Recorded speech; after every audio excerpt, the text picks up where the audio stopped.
Lakshmi's YouTube శ్రోతలకు స్వాగతం. అందరికీ నమస్తే. చందమామ కథలు 1963 ఫిబ్రవరి సంచిక నుండి. గంధర్వ చక్రవర్తి కూతురు. పూర్వం బస్రా నగరంలో హసన్ అనే యువకుడు ఉండేవాడు. హసన్ అంటే సౌందర్యము అని అర్థం. వాడికి ఆ పేరు సార్థకమైంది. ఎందుకంటే ఆ కాలంలో బస్రా నగరంలో హసన్ వంటి సౌందర్యవంతుడు వేరెవరూ లేరు. వాడి తల్లిదండ్రులకు ఒక్కడే బిడ్డవడం వల్ల కాస్త గారాబంగా పెంచారు. దానికి తగ్గట్టుగా అతని తండ్రి చిన్నతనంలోనే చనిపోయాడు. ఆ తర్వాత కొద్ది కాలంలోనే తండ్రి మిగిల్చిన డబ్బు కాస్త హసన్ మిత్రులతో విందులు చేసి తగలేశాడు. హసన్ తల్లి తన డబ్బుతో పెద్ద బజారులో ఒక నగలు చేసే దుకాణం కొనిపెట్టింది. రోజు ఆ దుకాణంలో కూర్చుని బంగారు నగలు చేస్తూ ఉండేవాడు. హసన్ అందం దారిని పోయేవారిని, పెద్దలను పిల్లలను ఆకర్షించేది. ఒకనాడు హసన్ తన దుకాణంలో కూర్చుని పని చేసుకుంటూ ఉండగా ఒక పర్షియా దేశపు వృద్ధుడు తెల్ల తలపాగా ధరించి పొడుగాటి తెల్లని గడ్డంతో సహా అటు ఇటుగా వెళ్తూ హసన్ చూసి ఆగిపోయాడు. మనిషి చూస్తే చాలా గౌరవనీయుడిలాగా ఉన్నాడు. మధ్యాహ్న ప్రార్థనలకు వేళయింది. వీధులన్నీ ఖాళీ అయ్యాయి. వృద్ధుడు హసన్ దుకాణంలోకి అడుగుపెట్టి హసన్కు సలాం చేశాడు. హసన్ తిరిగి ఆ వృద్ధుడికి సలాం చేసి ఆయన కూర్చోమని మర్యాద చేశాడు. వృద్ధుడు చిరునవ్వు నవ్వుతూ, నాయనా, నాకు సంతానం లేదు. నిన్ను చూడగానే పెంచుకోవాలని, నా విద్య నీకు నేర్పాలని కోరిక కలిగింది. నా అనంతరం నీవు ఈ విద్యను అభ్యసించవచ్చు అని చెప్పాడు. ఇలా నగలు చేసి శ్రమపడి నీ అందము ఆరోగ్యము చెడగొట్టుకోవాల్సిన అవసరం లేదు. నా విద్య ఎంత అపూర్వమైనదంటే దాన్ని సంపాదించడానికి ఎన్ని వేల మంది అయినా ప్రాణాలు అర్పించి ఉందరు. నిన్ను ఈ దుకాణంలో చూసేవరకు నాకు ఈ విద్యను నీకే నేర్పాలని ఆలోచన వచ్చింది. వేరెవరికి నేర్పాలని ఆలోచన ఇప్పటి వరకు రాలేదు అన్నాడు. అంతా విని హసన్, సరే, నన్ను పెంచుకుని నాకు మీ విద్య నేర్పించేయండి, ఎప్పుడు నేర్పుతారు అని అడిగాడు. రేపు అని చెప్పి పర్షియన్ అక్కడి నుంచి వెళ్ళిపోయాడు. ఆనందంతో కూడిన ఆరాటంలో హసన్ దుకాణం మూసేసి తల్లి దగ్గరికి పరిగెత్తుకుపోయి ఈ సంగతంతా ఆమెతో చెప్పాడు. అసలు పరిచయం లేని కొత్త వ్యక్తి తన్ను చూసి ఏదైనా నేర్పిస్తాను అంటే నమ్మాల్సిన పని కాదు కదా, కొంచెమైనా ఆలోచించాలి. కానీ ఆమె తల్లికి అన్ని విషయాలు చెప్పేవాడు కాబట్టి ఆమె తల్లితో మాట్లాడుతుండగా, నాయనా, పర్షియన్ నాస్తికుల మాటలు నమ్మవచ్చా? వాళ్ళు అగ్నిని ఆరాధిస్తారు. వాళ్లకు తెలిసిన విద్య బంగారం చేయడం. కానీ వాళ్ళ స్నేహం చేసిన వాళ్ళెవరూ బాగుపడరు, నాశనమైపోతారు అన్నది. హసన్ నిర్లక్ష్యంగా నవ్వి, అమ్మా, మనం పేదవాళ్ళం, మన నుంచి ఎవరూ ఏమీ దోచుకోలేరు. ఆ ముసలాడు ఎంతో యోగ్యుల్లా ఉన్నాడు. ఆయన దయ మన మీద ప్రసరించడం వల్ల మనకు లాభమే కలుగుతుంది అన్నాడు. ఆత్రంతో ఉన్న హసన్ ఆ రోజు రాత్రి నిద్రపోలేదు. తెల్లవారుతూనే లేచి తన దుకాణానికి వెళ్ళాడు. కొంతసేపట్లో పర్షియన్ వచ్చాడు. ఆయన హసన్ను కౌగలించుకొని, నీకు పెళ్ళయిందా బాబు అని అడిగాడు. ఇంకా కాలేదు, మా అమ్మ నన్ను పెళ్ళాడమని చాలా రోజులుగా తొందర చేస్తోంది అన్నాడు. బేష్, నా విద్య బ్రహ్మచారులకు మాత్రమే చెప్పేది అంటూ వృద్ధుడు పాత రాగి పాత్ర ఏమైనా నీ వద్ద ఉన్నదా అని అడిగాడు. హసన్ విరిగిపోయిన ఆ రాగి పళ్ళెం ఒకటి తెచ్చి వృద్ధుడికి చూపించాడు. వెండి, బంగారు వస్తువులు పాత వాటికి మెరుగుపెట్టి కొత్త వస్తువుల్లా మార్చిస్తామని ఇళ్ల వెంబడి వస్తుంటారు కొందరు. అలాంటి వాళ్ళని నమ్మకూడదు. హసన్ అతను ఏమి చెప్తే ఆ పని చేయడానికి సిద్ధంగా ఉన్నాడు. రాగి పళ్ళాన్ని ముక్కలు ముక్కలుగా నరికి ముసలు పెట్టి కొలిమిలో పెట్టి తిత్తిపోసు కరిగించు అన్నాడు. హసన్ ఆ పాత రాగిని కరిగించాడు.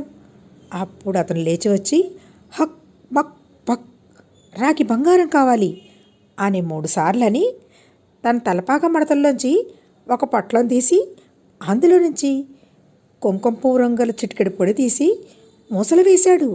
వెంటనే మూసలోని రాగినీరు గడ్డకట్టుకుపోయి బంగారు గణికయింది.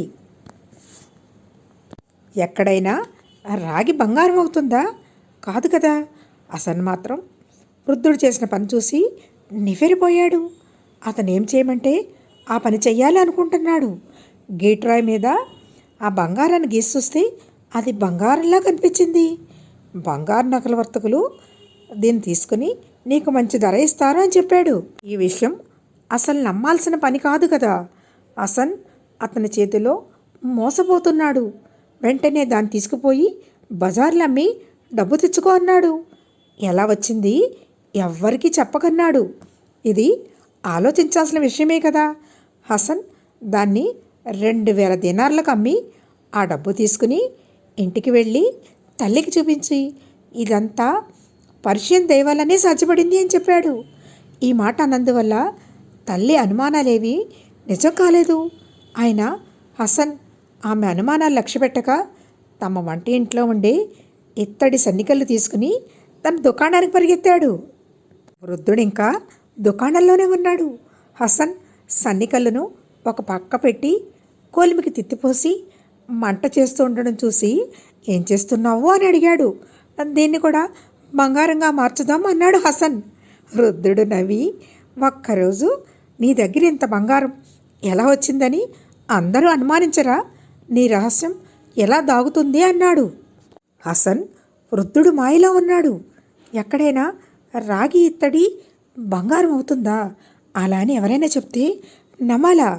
కానీ హసన్ మాత్రం వృద్ధుడు ఏం చెప్తే అది చేయడానికి సిద్ధపడ్డాడు. ఆ ఇత్తడిని బంగారంగా మార్చమని అడుగుతాడు.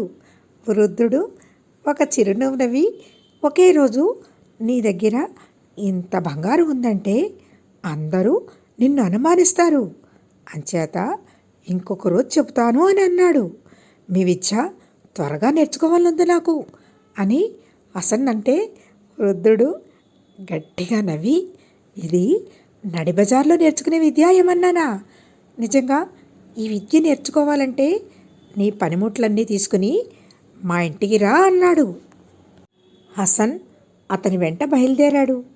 కానీ వీధిలో నడుస్తుండగా అతనికి పర్షియన్ నాస్తికులను గురించి తన తల్లి చేసిన హెచ్చరిక జ్ఞాపకం వచ్చింది.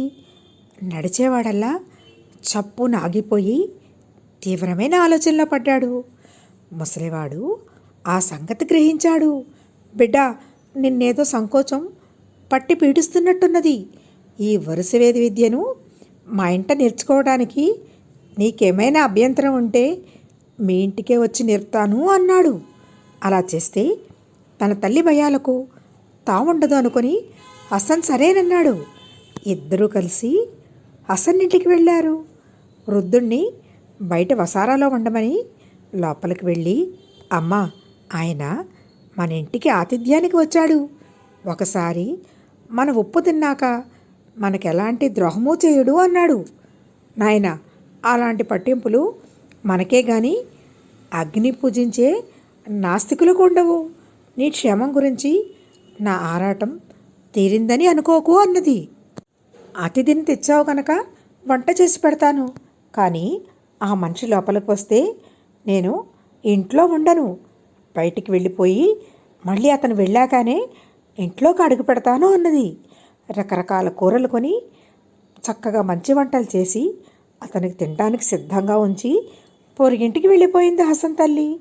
తర్వాత హసన్ వృద్ధుడిని లోపలికి తీసుకొచ్చి భోజనానికి కూర్చోబెట్టి మా ఇంట మీరు భోజనం చేశాక మన మధ్య బంధం ఏర్పడుతుంది అన్నాడు.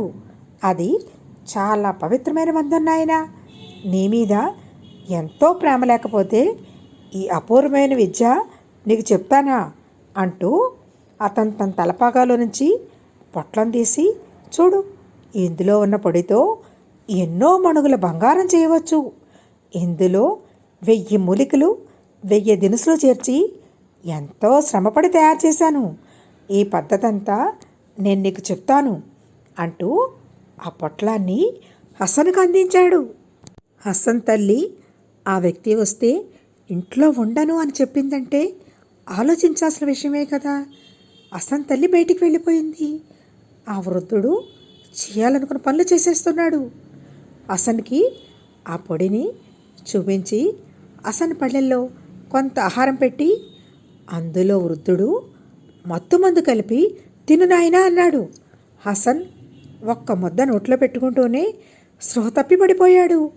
ఇప్పుడు నా నుంచి తప్పించుకోలేవురా బిడ్డా అంటూ అతను తాను కూర్చుని చోటు నుంచి లేచి హసన్ కాళ్ళు మడతపెట్టి రొమ్ముకు బిగపెట్టి అక్కడ ఉన్న ఒక బట్టలు పెట్టి ఖాళీ చేశాడు.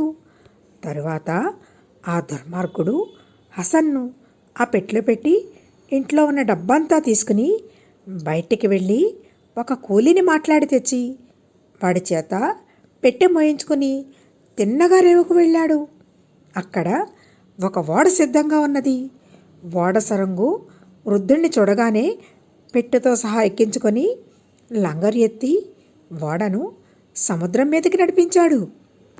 కొంతసేపు అయ్యాక హసన్ తల్లి ఇంటికి వచ్చి చూసుకుంటే హసన్ లేడు, పెట్టేలేదు. కిందటి రోజు హసన్ బంగారం అమ్మి తెచ్చిన డబ్బు కూడా లేదు. పెట్టెలో ఉండిన బట్టలన్నీ చెల్లా చెదురుగా పడి ఉన్నాయి. బయట వాకిలి తెరిచి ఉన్నది. ఆమె తల బాదుకుని తన బట్టలు చించుకొని కొడుకును మళ్ళీ చూడనని భయపడిందంత అయిందని ఏడ్చింది. ఆమెను ఓదార్చడం ఇరుగు పొరుగు వాళ్లకు సాధ్యం కాలేదు. తన నట్టింట కొడుకు పేర ఒక చిన్న గోరీ కట్టించి అహోరాత్రులు దాని దగ్గరే పడి ఏడుస్తూ కాలం గడపసాగింది. హసన్ని మాయ చేసి పట్టుకుపోయిన పర్షియన్ ఒక భయంకర మాంత్రికుడు. వాడి పేరు బెహ్రాం. వాడు తన మాయ విద్యలకు ఎందరో కుర్రాళ్లను బలి ఇచ్చాడు. ఈసారి వాడికి హసన్ దొరికాడు.